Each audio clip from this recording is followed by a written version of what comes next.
Já teve a impressão de que tu não conseguia dormir porque o mundo é uma merda? Se não, tu deve pelo menos ter o parente viciado em assistir programas como o Balanço Geral e o programa do Datena. E certamente já deve ter notado também que ele é meio paranoico, que ele não gosta muito de sair de casa, que ele tem certeza que quando ele sair ele vai morrer, ele vai sofrer algum acidente, ele vai ser pego por um serial killer. Ele suspeita que todos os vizinhos estão com alguma tramóia ou alguma coisa do tipo, e por mais que tu fale pra ele que não tem nada a ver, que isso é coisa demais, que ele tá assistindo coisa demais, ele não acredita. O pior é que é exatamente isso. Se a gente tá nessa situação, a gente acha que tá certo, porque afinal olha como tá o mundo, ou a gente não leva a sério o quanto isso realmente afeta a nossa cabeça. Mas afeta. E é sobre isso que eu quero falar nesse vídeo. Nesse livro aqui que eu já comentei antes e já falei que se vocês quiserem ler, tem o link na descrição. Ele está comentando justamente sobre como esse sistema, todo esse mundo que a gente vive hoje, nos impede de dormir.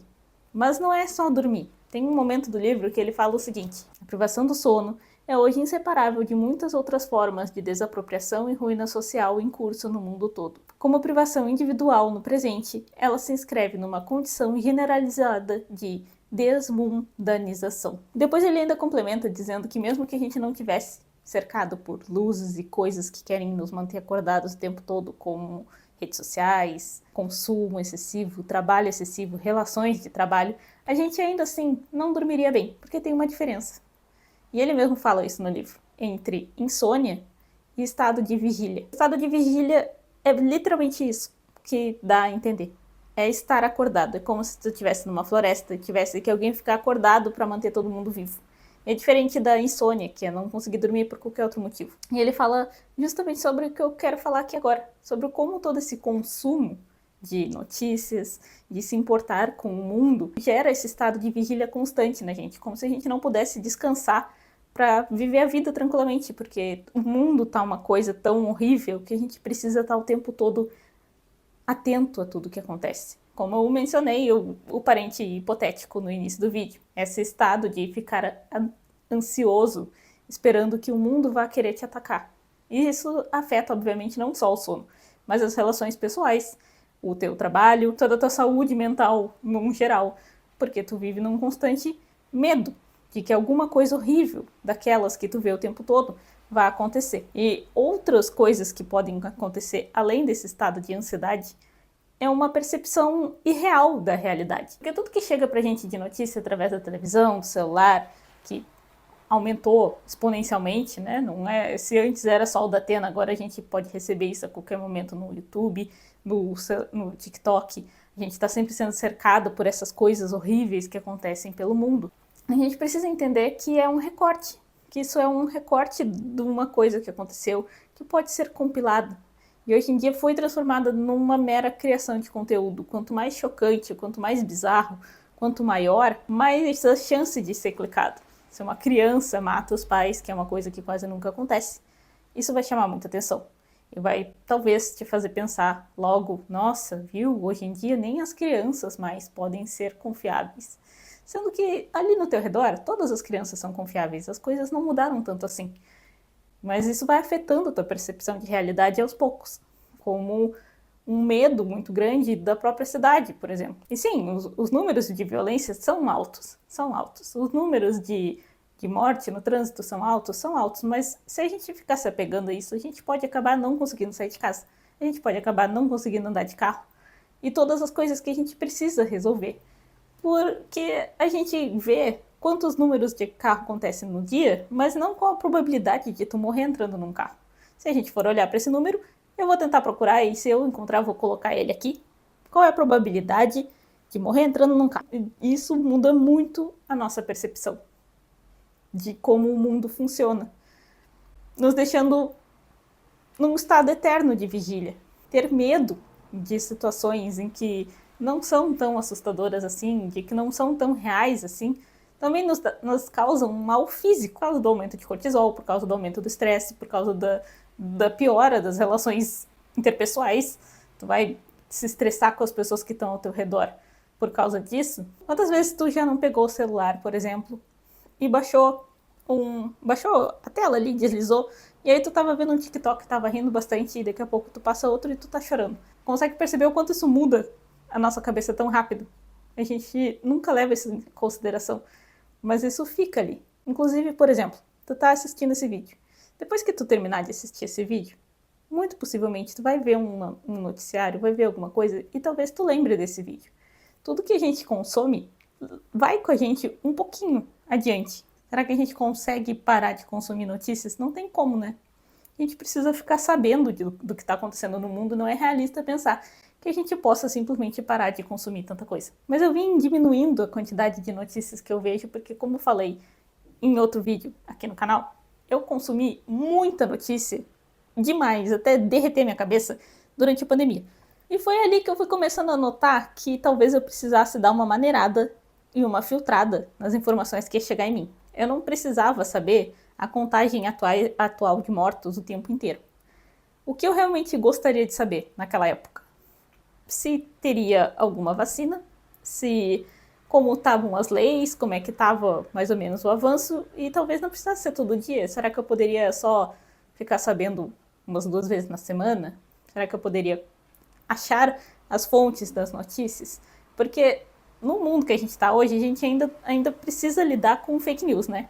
Se tem pessoas hoje que estão estressadas em casa, achando que, sei lá, porque o governo X ganhou, alguém vai invadir a casa dela e comer o cachorro dela, entendeu? Imagina o nível de estresse que uma pessoa que realmente acredita numa fake news dessa passa. Não, a gente não pode menosprezar ou simplesmente levar pra piada, porque realmente, às vezes, pode causar um sofrimento muito grande a pessoa acreditar numa coisa dessas. Tem essa coisa das notícias estarem com as chamadas cada vez mais escandalosas. Procura-se fazer notícias cada vez mais chamativas. Então, tu precisa escolher alguma fonte de notícia que tu considere menos escandaloso, que preza ali pela responsabilidade. Porque tem uma coisa, a realidade é chata, tá? Quando a gente bate o olho em alguma coisa escandalosa demais, a chance daquilo estar exagerado é muito grande. Nova resolução sobre impostos vai fazer com que acabe tudo, vai quebrar tudo no país, agora é o fim, já era, não sei o quê. Qual é a chance disso ser verdade? Possivelmente é só uma mudança ali que pode ser incômoda, que vai cair daqui a pouco, que não é tão relevante ou que é só para um setor específico, mas as chances disso ser realidade, entende? Tentar pegar um jornal que ao invés de que vai dizer novas resoluções sobre impostos, vai acabar com tudo, já era, acabou o Brasil, para Câmara passa PEC que aumenta em 2% o imposto X. Tentar filtrar o como essa notícia chega e quais as fontes. E geralmente essas fontes que trazem notícias mais chatas são as mais perto da realidade e não afetam tanto a nossa cabeça. Tentar perceber também que tipo de notícia te afeta mais. É notícia de violência? Tu acha que esse tipo de notícia te deixa mal? Saber quem morreu, morreu como? Ver coisa de assassinato, ver jornal desses sanguinolentos, ver esse tipo de coisa te afeta? Tu consegue fugir disso? Tu consegue desligar a televisão, mudar coisa, ou tu mora com mais pessoas, não consegue? Será que tu consegue ficar com fone? Será que tu consegue se isolar disso? Será que tu consegue filtrar o que chega pra ti? Porque o meu algoritmo, eu treinei ele bastante para não me entregar esse tipo de coisa, porque eu não gosto de consumir. Mas ela chama muita atenção. Às vezes aparece coisa para mim falando exatamente do jeito que eu tô falando agora, e que às vezes eu não tenho como fugir de ver. Mas eu sei, por exemplo, que notícias específicas, por exemplo, que envolvam violência contra crianças ou animais, vai me fazer muito mal. Eu acho que a última notícia que me fez mal de verdade foi aquela do gurizinho que invadiu uma escolinha e tacou o terror lá com os coelhinhos, com os porquinhos da Índia. Aquela notícia me deixou muito mal. Eu gostaria de não saber dela. Preferia que na época não tivesse chegado até mim aquilo, entende? Então eu acredito que cada um tem o seu problema ali. E é isso que ele fala justamente, que se amanhã a gente acordasse num mundo que não tem TikTok, não tem internet, a gente ainda teria essa grande angústia, que é a dos problemas do mundo que a gente não pode resolver e que faz a gente ter uma falta de esperança num futuro, porque nos faz crer que o mundo não é um lugar que vale a pena a gente viver nele. Faz a gente acreditar que ele é pior do que é. Quando, na verdade, se a gente olhar, tirando, claro, casos muito específicos, se a tua vida for muito ruim, quem sou eu para negar?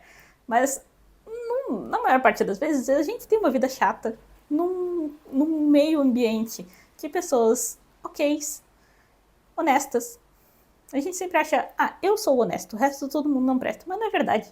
A minha família é honesta. Eu tenho certeza que a que tu tá vendo, tu também descreveria como uma família honesta, trabalhadora. A maior parte das pessoas são assim. E a gente começa a ter uma percepção errada quando consome demais essa história de que assalto e violência e números de assassinato e etc. E acaba nos tirando essa esperança de viver, essa vontade, nos deixando sempre nesse estado de eterna vigilância com o que está acontecendo. Talvez vocês já tenham percebido isso. Eu acho que é muito notável quando a gente encontra uma pessoa que vive nessa constante paranoia vinda de notícias. E eu não sei como é que vocês percebem isso, se vocês notam que isso afeta muito a cabeça de vocês. Não sei como é que vocês lidam com isso, porque eu conheço gente que simplesmente não vê notícia nenhuma, não assiste nada, prefere não saber de nada. Ah, tu viu tal coisa? Não vi, não vejo notícia. Consigo? Não consigo, mas admiro bastante quem consegue viver assim. Se tu chegou até aqui e gostou desse vídeo, por favor, deixa um like, se inscreve no canal e até o próximo vídeo.